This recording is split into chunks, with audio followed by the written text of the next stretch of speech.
আসসালামু আলাইকুম বন্ধুরা, বাংলাদেশের হয়ে এই মুহূর্তে দুর্দান্ত ফর্মে আছেন মেহেদী হাসান মিরাজ।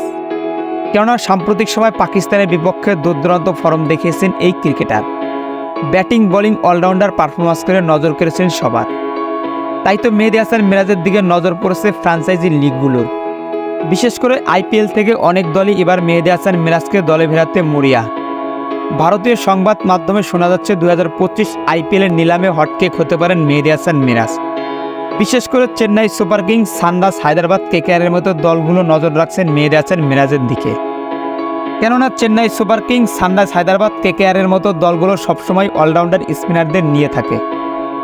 তাই তো ধারণা করা হচ্ছে 2025 আইপিএলে এই তিন ফ্র্যাঞ্চাইজি মেহেদী হাসান মিরাজকে নিয়ে করতে পারেন টানাটানি।